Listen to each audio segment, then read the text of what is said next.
야고보서 2장 14절부터 20절까지 말씀입니다.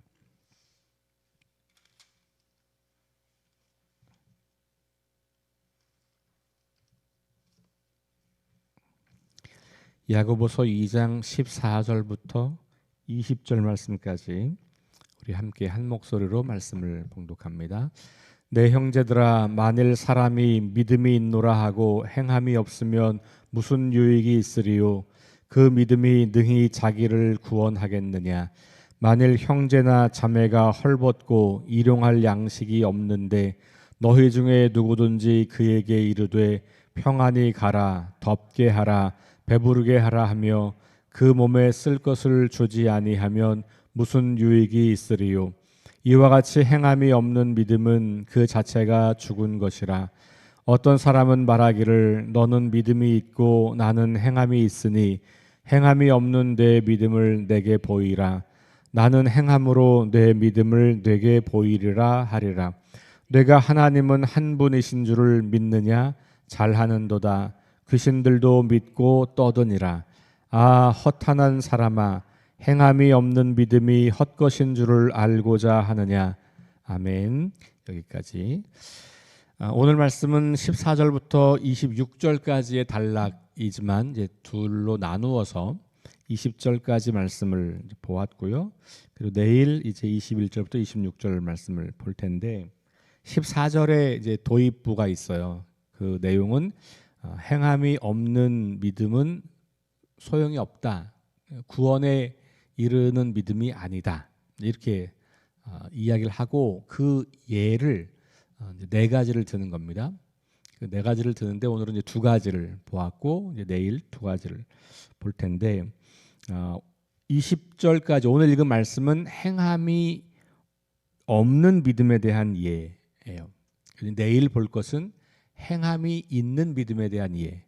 그래서 행함이 없는 믿음 두 가지, 행함이 있는 믿음 두 가지 이렇게 보게 되고 구조적으로 보면 단어가 대접하지 않는 것 이렇게 시작을 하고 하나님께 인정받지 못한다 이렇게 종결이 되는 거고 내일 볼 말씀은 하나님께 인정받는다 그리고 마지막 부분은 그래서 대접한다 이렇게 나와요.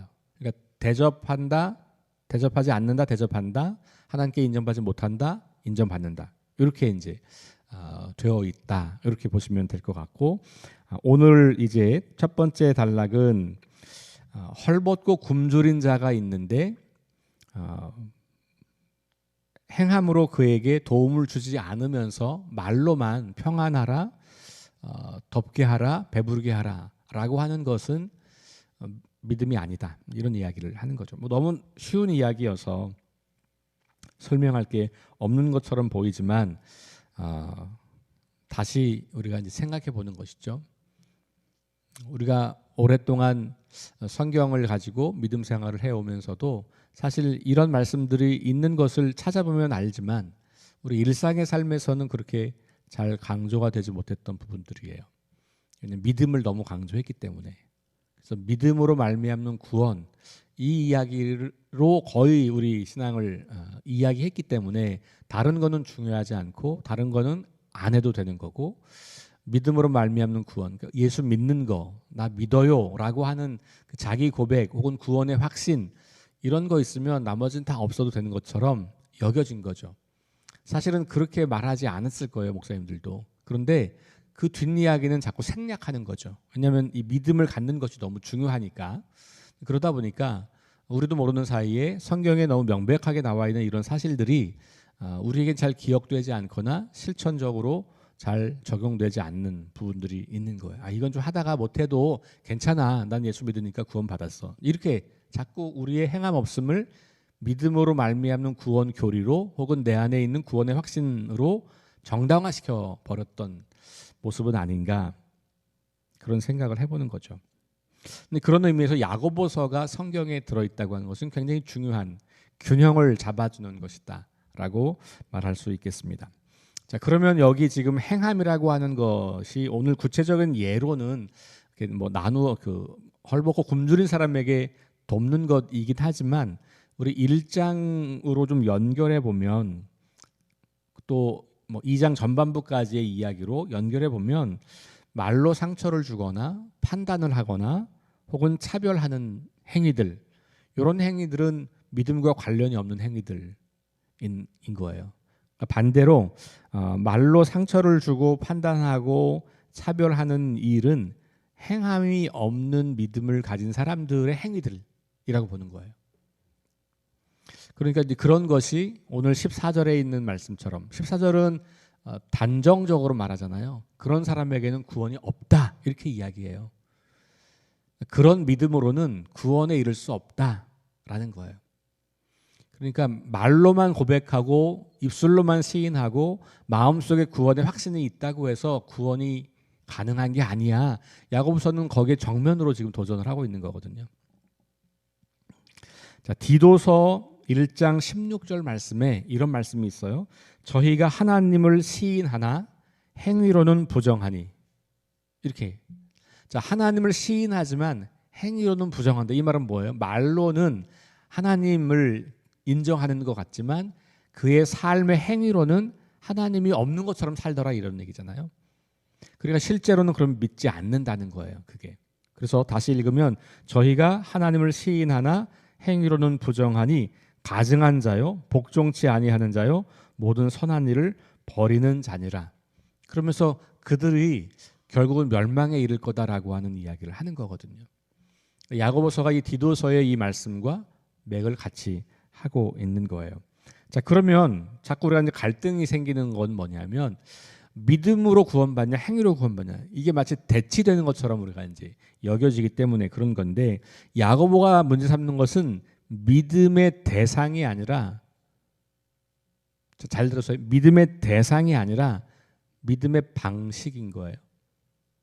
좀 다른 말로 말하면 무엇을 믿는가의 문제를 다루고 있는 게 아니고 어떻게 믿느냐를 다루고 있다. 대상은 구원으로 말미암 믿음으로 말미암은 구원을 이야기하는 바울이나 아니면 이 야고보서 행함이 없는 믿음은 죽은 거다라고 하는 그 야고보가 말하는 게 똑같아요. 그 둘 다 믿음은 하나님에 대한 믿음, 예수 그리스도에 대한 믿음이에요. 그러니까 이 대상에서는 변함이 없죠. 그런데 바울이 로마서에서 다른 편지들은 바울도 행함을 매우 강조하지만 로마서에서 말하는 믿음으로 말미암는 구원, 거기서 믿음은 하나님을 향한 믿음, 예수를 향한 믿음이지만 그때의 믿음은 뭐냐면 구원의 조건으로서의 믿음을 말하는 거예요. 그때의 행함은 쓸모없다라고 말할 때 그 행함은 그게 구원에 쓸모가 있냐 없냐 이걸 말하는 거죠. 구원을 위해서 우리의 행함이 율법의 행함이 필요하냐? 필요 없다. 구원을 위해서는 예수 그리스도를 믿는 믿음 외에 다른 모든 행함은 의미가 없다. 이게 이제 바울이 로마서에서 말하고 싶었던 내용이고 야고보서는 이미 교회 안에 들어와 있는 믿음을 가지고 있는 사람들에게 너희의 믿음이 진짜인지 아닌지를 시험해 보는 것은 그거는 행함으로 하는 거야. 이런 이야기인 거예요. 시간이 좀 많이 흘렀고 또 공동체의 상황이 좀 다른 거죠. 로마 교회의 상황은 예수님을 믿냐 안 믿냐의 문제를 다루는 회심 이전의 사람들에게 하는 말이고 야고보서는 회심하여 교회 안에서 이미 오랜 세월 지금처럼 오랜 세월은 아니겠지만 몇십 년 이렇게 신앙생활을 해오던 사람들에게 그런 사람들에게 가만히 보니까 이 믿음이 하나님을 믿고 예수님을 믿는다고 말은 하지만 그 믿음의 방식에 있어서는 크게 삶으로 나타나지 않는 것이죠. 그런 문제들을 바라보면서 너희가 그 믿음 그것으로 구원받는 건 맞는데 그 믿음이 이렇게 나타나지 않으면 구원에까지 이르지는 못할 거야. 이렇게 이야기를 하는 거죠. 그러니까 대상의 문제가 아니고 방법의 문제 그리고 회심을 위한 구원을 위한 조건의 믿음이 아니라 그 믿음 이후에 연결되는 삶 이렇게 볼 수 있겠습니다. 자, 그래서 믿음이라고 하는 것을 바울은 이 야고보는 순종의 문제, 그렇죠? 순종의 문제로 보는 거예요. 순종은 삶으로 나타나는 거잖아요. 그러니까 내가 하나님을 믿어요 그러면 그게 믿는 게 아니고, 그래서 하나님이 어떤 분이신지, 하나님 우리에게 무엇을 요구하시는지를 알고 그것을 행하는 믿음, 요게 믿음이다라고 이야기를 하는 거예요.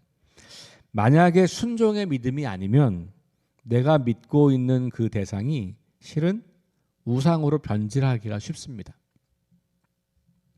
그래서 행함이 없는 믿음은 그것이 우상이 돼버려요. 그러니까 우리 이스라엘 백성들이 시내산 밑에서 우상을 만들어서 금송아지를 만들어서 막 그 예배를 하잖아요. 뭐라 그래요? 이 금송아지가 우리를 구원한 하나님이다, 이렇게 하는 거거든요. 그러니까 하나님을 믿는데, 그 하나님, 이스라엘을 애굽에서 구원하신 하나님을 믿는데 그 하나님이 어떤 분이고 그 하나님이 말씀하신 게 뭐고를 무시하고 그 하나님만 남으면 아무데나 갖다가 하나님이라고 붙여놓고 요걸 섬긴다는 거예요. 그게 우상이라는 거예요. 그러니까 개념은 같은데 내용이 달라지는 거예요.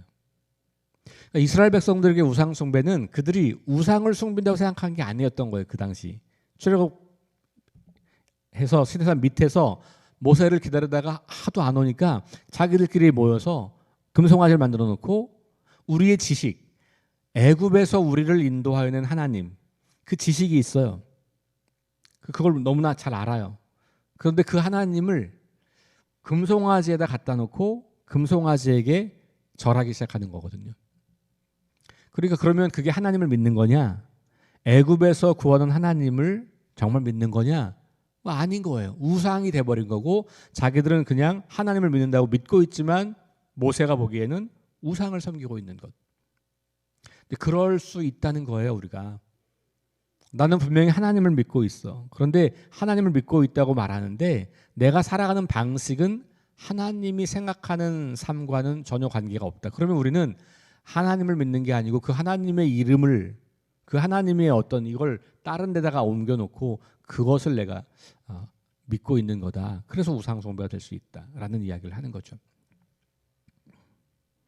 자, 15절에 만일 형제나 자매가 헐벗고 이런 말이 나와 있어요.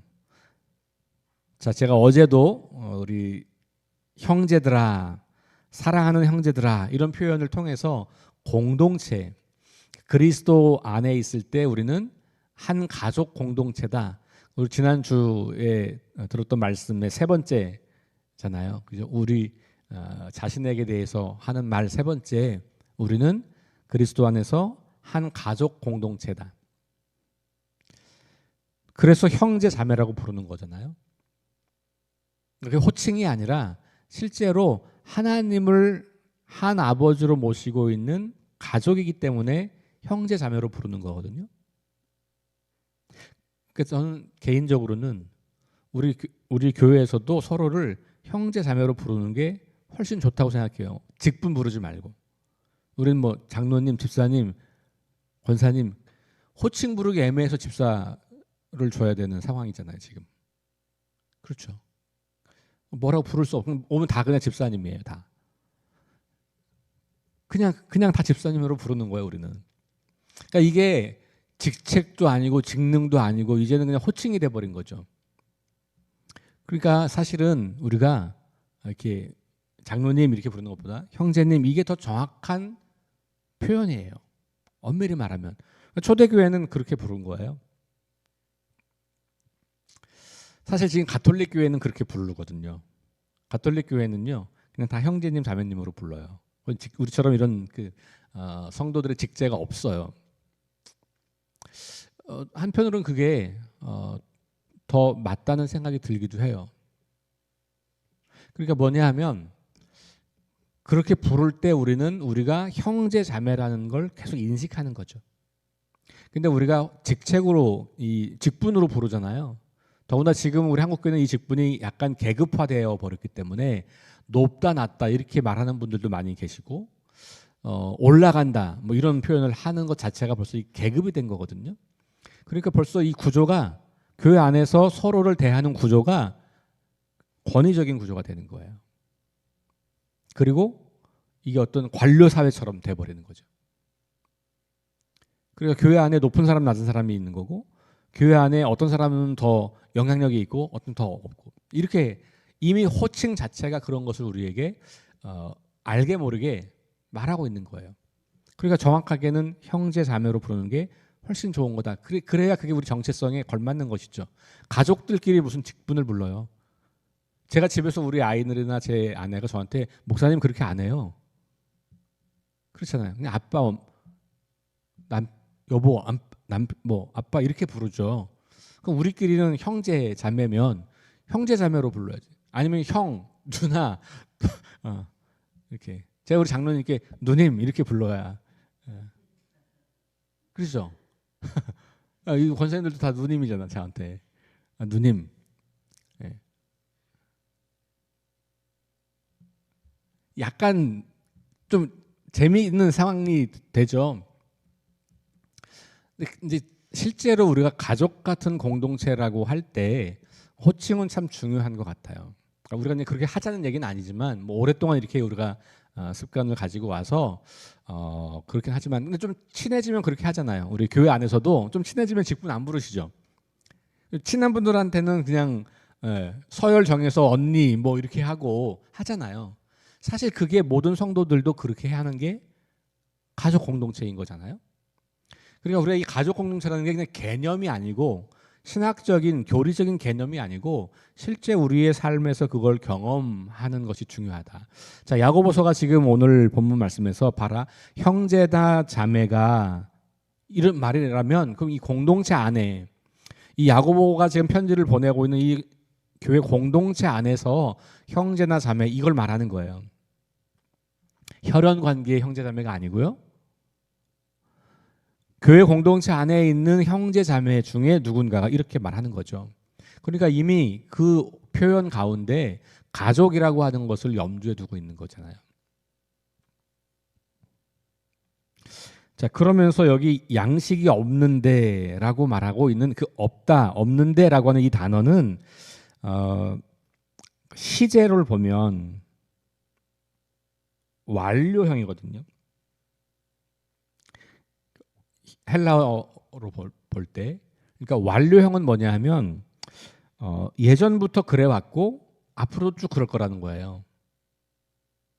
그러니까 양식이 없는 것이 일시적인 문제가 아니고 이 사람은 그냥 계속 가난했었고 앞으로도 가난해서 자기 힘으로는 이 가난을 극복하기 어려운 형제 자매들이 교회 안에 있는 거예요. 사도행전에 보면 과부들을 그렇게 많이 교회가 도왔잖아요. 그 과부들이 바로 스스로는 그 가난의 문제를 해결할 수 없는 대표적인 사람들이었거든요. 그러니까 여기도 과부가 아니고 과부일 거예요. 이 자매들은 대부분. 왜냐하면 자기 스스로 일을 할 수가 없고 자기를 도울 남편이 없고 가정이 없기 때문에 그래서 교회가 돌봤거든요. 근데 사도행전의 문제는 나중에 그 가난한 과부를 돕는 문제에서도 차별이 생겼기 때문에 그죠. 히브리파, 뭐 헬라파 이 과부들, 헬라파 과부들이 이제 항의하기 시작했잖아요. 왜 우리는 안 주고 쟤네만 주냐? 그 문제를 해결하려고 일곱 지도자들을 세운 거죠. 구제의 문제를 해결하려고. 그런 이야기가 사도행전에 나온단 말이에요. 이 똑같아요. 교회 안에서 그런 사람들이 있고 그걸 잘 돕는 것이 초대교회의 굉장히 큰 매력 중에 하나였던 거예요. 어쨌든 형제 자매가 헐벗고 일용할 양식이 없다. 이게 지금 일시적인 상태가 아니라 지속적인 상태고 앞으로도 벗어날 가능성이 별로 없는 사람들이 교회 안에 있다는 거예요. 그럼 생각해 보시면 언제까지 도와? 언제까지? 우리가 언제까지 도와야 돼요? 끝까지 돕는 거예요. 한 번 잠깐 돕고 마는 게 아닌 거죠. 교회는 그런 공동체. 그러니까 교회가 그 사람들을 책임지는 거예요. 쉽게 말하면. 그냥 잠깐 한 번 이게 아니고 그냥 계속 그분들을 돕는 거예요. 여러분 우리 지금 복음마차 하잖아요. 복음마차. 복음마차가 저는 그런 거라고 봐요. 그러니까 우리가 한 달에 2번씩 우리 권사님들, 집사님들이 반찬을 열심히 만들어서 밥을 지어서 이 동네에 19가정에 반찬을 배달해 주잖아요. 그 가운데 우리 성도님들도 일부가 있는 거고 성도님들이 아닌 이웃들도 있는 거고, 그게 교회 공동체 안에서는 이렇게 형제 자매를 지속적으로 돕는 행위가 되는 거고, 이게 공동체 바깥으로 나가면 지역을, 이 세상을, 우리 주변에 있는 이웃들을 사랑하는 행위가 되는 거잖아요. 저는 그런 의미에서 우리 교회에서 지금 하고 있는 이 복음 마차는 매우 중요한 사역이다라고 봐요. 지속해야 되는 사역이고, 할 수 있다면 더 확장해야 되는 사역이고. 그래서 이 당시 초대교회는 교회 안에 가난한 사람들이 없게 하자, 이거예요. 교회 안으로 가난한 사람들이 계속 몰려오는 거죠. 교회 가면 먹고 사는 게 문제가 안 되니까. 이렇게 된 것까지 간 거죠. 자, 그런데 오늘 이 야고보 교회가 그렇게 잘 하다가 문제가 발생한 거예요. 이런 게 더 이상 하기 어려워졌거나 아니면 문제가 생겼거나, 뭐 사도행전에 있는 교회처럼 그렇게 되기 시작한 거죠. 그러면서 이런 사람들이 생긴 겁니다. 헐벗고 일용할 양식이 없는 사람들을 향해서 아이 가서 좀 평안히 쉬세요. 아이 배불리 드세요. 아이 좀 따뜻하게 지내세요. 말하는 거예요. 근데 여기는 사실 명령형으로 되어 있지만 이건 조금 더 정확하게 말하면 의미상으로는 기원문일 거예요. 기원문.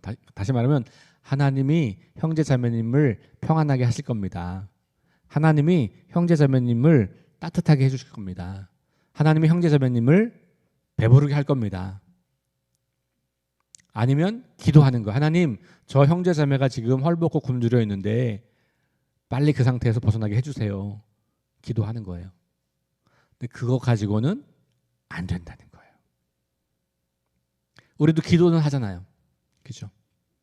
하나님, 아무개 성도님이, 아무개 형제 자매님이 지금 이런 상황, 이렇게 어려운 가운데 있는데요, 해결해 주세요. 우리 말로는 기도하죠. 그런데 그런 구체적인 필요가 있는 사람들에게는 말이 사랑이 아니라는 거예요. 구체적인 필요를 채워주는 행위가 사랑이고 기도고, 이런 얘기하는 거예요. 16절 후반절에 그렇게 말하는 게 무슨 유익이 있냐. 그렇게 말은 하는데 몸에 쓸 것을 주지 않는다면, 그러니까 구체적으로 그 사람들의 필요를 채워주는 행위가 없다면 그렇게 말하고 그렇게 기도하는 게 무슨 의미가 있겠냐. 그럼 어느 날 하나님이 그냥 갑자기 하늘에서 옷을 던져주고 먹을 거 던져주고, 우리는 하나님 그런 분으로 알고 있지 않아요. 하나님은 어떤 분이에요? 하나님 마음을 품고 그것을 행하는 사람들을 통해서 일하시는 분이잖아요. 그럼 교회는 그 하나님 마음을 가장 잘 아는 사람들이고, 그 하나님을 따라 살려고 결단한 사람들이고, 그게 교회라면 그러면 이런 일들이 일어나면 안 된다는 거죠. 17절 한 번 더 단정적으로 말합니다. 결론적으로 이와 같이 행함이 없는 믿음은 그 자체가 죽은 거다. 자, 그래서 이렇게 가난하고 공동체 안에 가난하고 헐벗고 굶주린 형제자매를 돕지 않고 말로만 하거나 기도만 하는 것, 요거 행함이 없는 믿음이고, 이거 죽은 믿음이다. 14절로 돌아가면 우리를 구원에 이르게 할 수 없는 믿음이다. 좋은 믿음 같지만 진짜 믿음이 아니야, 이렇게 말하는 거고, 그 다음에 얘는 뭐냐 하면 귀신이야, 귀신. 자, 18절부터 나오는 이야기예요. 어떤 사람이 말해요. 야, 너 믿음이 있고 나는 행함이 있는데 행함이 없는 너의 믿음을 나한테 보여라, 이렇게 말하는 거예요. 나는 행함으로 나의 믿음을 보이겠다. 그러니까 여기서는 조금 이렇게 구분해서 보면 믿음이 있다고 말하는 사람이 있는 거예요. 어떤 사람이 야, 나 믿음 있어, 나 믿어, 하나님 믿어. 근데 그 앞에 사람이 그래? 나는 이렇게 살아, 행함이 있어, 이렇게 말하는 거예요. 그러면서 근데 너 믿음이 있다는데 그 믿음이 있다는 걸 나한테 좀 보여줘봐, 이렇게 질문한다는 거예요. 나는 내가 지금 이렇게 살아가는 거, 내가 이게 내 믿음 때문에 그런 거야, 이렇게 말을 한다는 거죠. 그러니까 믿음이 아니고 행함으로 믿음이 보이는 거죠. 믿음은 말로 보여주는 게 아니고요, 행함으로 보여주는 거라는 거예요. 그러니까 믿음이 있다고 말하는 사람에게 우리는 그 믿음을 보여주세요라고 요청할 수 있는 거예요. 근데 아니 난 그냥 내 마음에 믿음이 있어. 난 구원의 확신이 있어. 그냥 믿어. 믿는다니까 뭐 왜 나를 못 믿어? 난 믿어. 나를 믿어. 나는 믿음이 있다고. 이런다고 믿음이 보이는 게 아니라는 거죠. 그런 사람이 있는데 그랬구나. 나는 이렇게 말하고 싶어. 나는 이렇게 살고 있지. 그거 너 보이잖아. 나 이렇게 살아. 그치? 너 알지? 왜 그런 줄 알아? 믿음 때문에 그런 거야. 이래야 된다는 거예요. 그리고 행함이라고 하는 것은 그 사람이 무엇을 믿고 있느냐를 보여주는 거예요. 그 사람이 무엇을 믿고 있느냐, 어떻게 믿고 있느냐. 그러면서 귀신의 예를 드는 거. 19절. 하나님은 한 분이신 줄을 믿느냐? 잘한다. 나 믿음이 있어라고 한 사람에게 하는 말이에요. 나 믿음이 있어. 하나님 한 분이신 거 알아. 하나님 계신 거 알아. 믿음이 있어. 그래, 잘해. 잘하는 거야. 근데 귀신도 그 정도는 해. 얘기. 귀신도 그 정도 한다.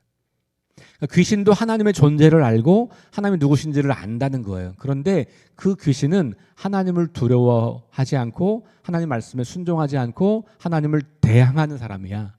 대항하는 존재야. 귀신은 하나님 잘 알지. 근데 그는 하나님께 순종하지 않아. 그러니까 행함이 없는 믿음은 귀신 수준이라는 거예요. 하나님이 계신 거 알고 하나님이 누구신 거 알아요. 그런데 행함은 없어요. 하나님께 순종하지 않아요. 하나님 말씀에 귀들을 기울이지 않아요. 그 말씀으로 살려고 애쓰지 않아요. 그리고 나는 믿음이 있어 라고 말하는 거죠. 그런 믿음은 귀신들도 갖고 있는 믿음이다. 그러니 그런 믿음으로는 구원에 이를 수 없다. 이 얘기를 하는 거죠. 20절. 허탄한 사람아, 행함이 없는 믿음이 헛것이다. 헛것 뭐예요? 귀신이 믿는 믿음. 헛것. 아무것도 아닌 믿음. 실체가 없는 믿음. 자, 그래서 이제 두 가지 예를 드는 거예요. 하나는 가난한 사람을 돕지 않는, 그리고 말만 하는 그런 사람들. 하나는 믿음이 있다고는 하지만 행함으로 그 믿음을 보여주지 않는, 이 두 가지 이야기를 통하여서 행함이 없는 믿음에 대해서 야고보는 말하고 있는 것이죠. 저와 여러분들도 어디 가서 믿음이 있다고 말하는 사람들이잖아요. 그렇죠? 하나님이 어떤 분인지 말할 수 있고 하나님에 대한 지식이 있고 예수님이 우리를 죽으셨다는 거 어디서 다 말할 수 있는 사람들이죠. 그런데 하나님의 말씀을 따라서 사는 것이 얼마나 우리가 진심인가. 요즘 사람들에게는요, 사실을 말한다고 전해지는 게 아니고요, 진정성이 중요해요. 진정성. 그러니까 우리가 진리를 선포한다고 사람들이 믿지 않아요. 근데 그 사람들이 우리가 볼 때 저 사람들은 진정성이 있는 사람들이야, 진짜 같아, 그럼 믿어요. 그러니까 옛날 우리 때는 이게 진리야 그러면 사람들이 그걸 다 받아들였어요. 권위에 복종하는 세대였기 때문에. 지금은 그런 세대가 아니에요. 그래서 이게 진리야 그러면 그래 그럼 너 난 믿어. 내가 보니까 별로 너 진정성이 없는 것 같아. 기독교인들 별로 진정성 없는 것 같아. 이중적이야, 위선적이야. 그럼 절대로 그걸 안 믿어요. 그러니까 지금 우리가 사람들에게 복음을 전할 수 있는 가장 좋은 방법은 행함이에요. 행함으로 그 사람들의 삶에 잔잔한 감동을 주고 질문을 일으켜야 되는 거죠. 그래서 그들이 왜 이렇게 살지? 그럴 때 내가 믿는 믿음이 이래서 그런 거야. 이런 믿음 때문에 우리는 이렇게 사는 거야. 라고 할 때 그 사람들에게 우리의 믿음이 진짜인 게 드러나는 것이죠. 저와 여러분들이 지금 복음을 전하기 너무 어려운 시대를 살고 있어요. 많이 오염되어 있고 이 부정적인 이미지나 부정적인 어떤 현상들을 너무 많이 보았기 때문에 사람들이 지금 교회 가자 그러면요, 도망가요. 그러니까 교회를 데리고 오려고 하는 것은 나중에 하세요. 뭘 해야 되냐면 친해지고 그를 잘 돕고 진짜 좋은 친구가 되어주셔야 돼요. 인격적인 관계를 통해서.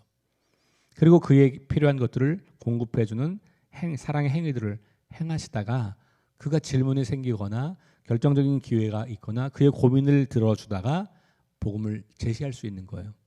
내가 이렇게 살아가는 이유를 그렇게 설명하는 거죠.